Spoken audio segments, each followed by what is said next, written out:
तेजस्वी यादव ने नीतीश कुमार को कहा कि वक्फ संशोधन बिल का विरोध करिए, हम लोग इसे पास नहीं होने देंगे। अब तेजस्वी यादव जब डट कर मुसलमानों के लिए खड़े हो गए तो नीतीश कुमार की पार्टी क्या स्टैंड लेगी, लोकसभा में राज्यसभा में वो क्या करेगी, ये तो भविष्य बताएगा।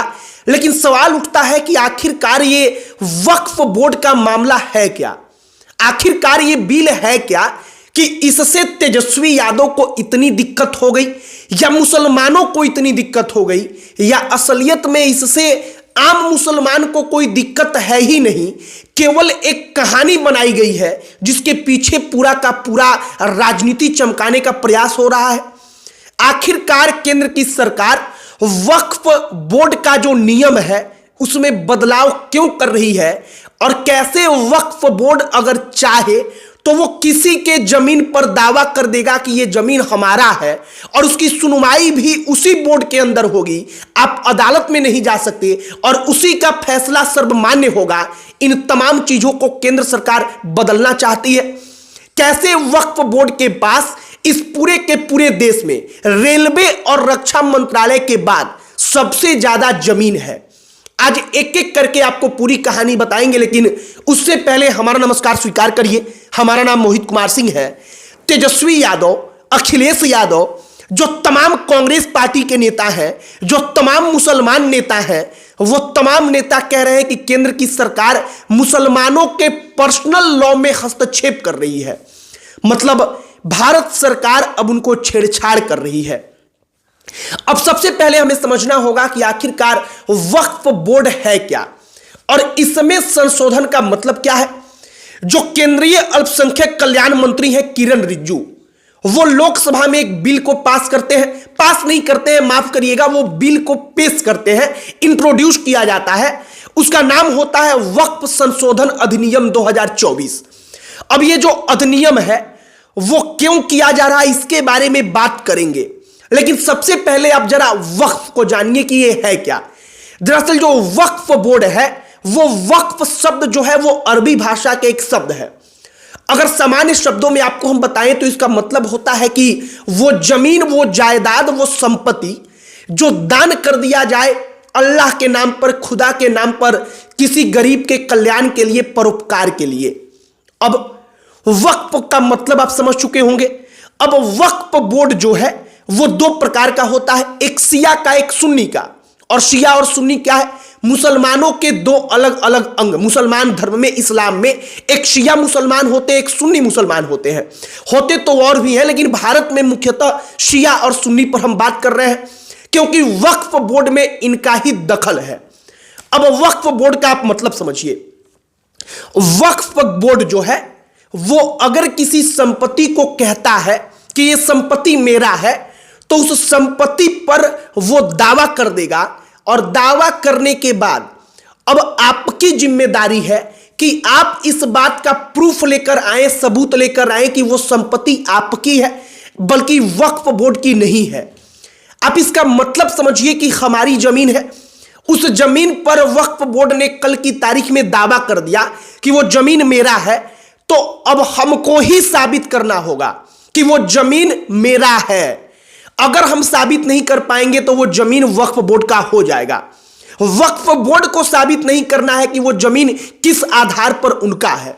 एक और बात आप समझिए, आप सुनवाई के लिए अपील तो कर सकते हैं, लेकिन कहां कर सकते हैं? अदालत में नहीं, बल्कि वक्फ बोर्ड का ट्रिब्यूनल जो है, जो पूरा का पूरा उनका बोर्ड बना हुआ है, आप वहीं पर जाएंगे। उस बोर्ड की खासियत जानिए। उस बोर्ड में आईएएस होते हैं, लेकिन वो भी मुसलमान, सांसद होंगे वो भी मुसलमान, विधायक होंगे वो भी मुसलमान, मतलब कि केवल और केवल मुसलमान। अब जब वक्फ बोर्ड अपना फैसला देगा और वो फैसला में कह देगा कि आप साबित नहीं कर पाए कि जिस जमीन पर आप रह रहे थे वो जमीन आपकी है, तो आपके पास हाई कोर्ट जाने का रास्ता बचेगा। लेकिन एक लंबी कानूनी प्रक्रिया है। वो प्रक्रिया इतना पेचीदा है कि हाई कोर्ट तक आप जा ही नहीं पाएंगे। वक्फ बोर्ड जितना संसाधन आपके पास नहीं है, पैसा आपके पास नहीं है, मसलन आप वो जमीन वक्फ बोर्ड को देने के लिए मजबूर हो जाएंगे और वक्फ बोर्ड उस पर अपना कब्जा कर लेगा। उसको कोई नहीं रोक सकता। जो वक्फ बोर्ड के पास पावर है वो यह कहता है। अब कई बार इसको लेकर विवाद हुआ।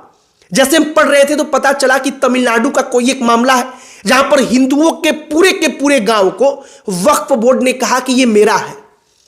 अब ये मामला आगे बढ़ा, विवाद हुआ, लेकिन वक्फ बोर्ड ने दावा कर दिया। कई सारे ऐसे मामले हैं। अब वक्फ बोर्ड के पास ये जमीनें आई कहां से, इसके बारे में आप जानिए। दरअसल जब मुगल काल चल रहा था देश में, मुसलमान बादशाह हुआ करते थे, तो वक्फ के लिए, मतलब कि दान के लिए, परोपकार के लिए वो जो मस्जिदें बनती थी, जो तमाम अलग अलग जगहों पर रैन बसेरा बनता था, उन तमाम चीजों को रखते थे। जब देश आजाद हुआ तो एक बोर्ड बना, एक कानून बना और वो वक्फ बोर्ड के तहत पूरा का पूरा वो जमीन दे दिया गया उसके संचालन के लिए, उसके रख रखाव के लिए। एक और बात आप समझिए कि वक्फ बोर्ड के पास जो जमीन चला गया उसको कोई और नहीं खरीद सकता, उसको वक्फ बोर्ड से कोई छीन नहीं सकता, यह नियम कहता है। अब वक्फ बोर्ड के पास आप एक अंदाजा लगाइए कि कितना जमीन होगा। साल 2009 में इनके पास 4 लाख एकड़ से ज्यादा जमीन हुआ करता था। आज की तारीख में यह जमीन बढ़कर 8 लाख एकड़ से ज्यादा का हो चुका है। मौजूदा वक्त में उनकी कीमत की बात की जाए तो 1.2 लाख करोड़ रुपए। आप समझ सकते हैं कि कितना बड़ा अमाउंट है। अब भारत सरकार क्या कह रही है कि हम इसमें संशोधन करेंगे कि वक्फ बोर्ड का जमीन तमाम चीजों को जो जिला का डीएम होगा, कलेक्टर होगा, उसके देख रेख में होगा, उसका सर्वेक्षण वो करेगा, उसकी दखलंदाजी होगी। केंद्र सरकार का कहना है कि वक्फ बोर्ड में बड़े बड़े जो माफिया हैं जमीन से जुड़े हुए, वो लोग हैं जो जमीनों को वैसे ही कब्जा लेते हैं। केंद्र सरकार कह रही है कि महिलाओं का प्रतिनिधित्व तो नहीं है, वक्फ बोर्ड में कोई महिला होती ही नहीं। केंद्र सरकार कह रही है कि कम से कम 2 महिला को हम रखेंगे, हम ये संशोधन करेंगे। केंद्र सरकार कह रही है कि गैर मुसलमान नहीं है, हम ये नियम बनाएंगे कि उसमें गैर मुसलमान होगा। ऐसा नहीं होगा कि आईएस भी हो तो मुसलमान हो, बल्कि हिंदू होगा, सिख होगा, ईसाई होगा। और इसी बात को लेकर के मुसलमान संगठने, तमाम बड़े बड़े मौलवी, वक्फ बोर्ड जो है वो कह रहा है कि ये तो दखल अंदाजी है। इसी बात को लेकर तेजस्वी यादव नीतीश कुमार के सामने खड़े हैं। वो कह रहे हैं कि किसी कीमत पर पास नहीं होने देंगे, लेकिन आप समर्थन उनका मत करिए, आप उनका विरोध करिए। वक्फ बोर्ड की पूरी जो कहानी है उसको हमने इस वीडियो में समझाने का प्रयास किया एकदम सरल भाषा में, क्योंकि अब जब बड़े बड़े अखबारों में जाकर पढ़ेंगे तो इतना पेचीदे तरीके से इसको बताया जाएगा कि शायद आपको समझने में वक्त लगे। लेकिन आप बड़े आसान तरीके से समझिए कि किसी जमीन पर वक्फ बोर्ड ने दावा कर दिया तो वक्फ बोर्ड का वो जमीन हो गया। अब आपको साबित करना होगा वक्फ बोर्ड के कमेटी के सामने ही जाकर कि वो जमीन मेरा है। आप साबित नहीं कर पाएंगे तो वो जमीन आपसे वक्फ बोर्ड छीन लेगा। आप अदालत में नहीं जा सकते, आप उनके पास ही जाकर के अपील करेंगे, और उसमें केवल और केवल मुसलमान प्रतिनिधि ही होते हैं। फिलहाल जो केंद्र सरकार ने संशोधन अधिनियम लाया है उसका विरोध कांग्रेस पार्टी कर रही है, मुसलमान संगठन तेजस्वी यादव, हर कोई कर रहा है ये कहकर कि ये तो मुसलमानों के पर्सनल लॉ में हस्तक्षेप है। हमने सोचा कि एक बार इसको समझाया जाए, आपको बताया जाए। अब आपकी क्या इस पर राय है कमेंट बॉक्स में लिखकर बताइएगा। अंत में हमारा परिचय, हमारा नाम मोहित कुमार सिंह है। बहुत बहुत धन्यवाद।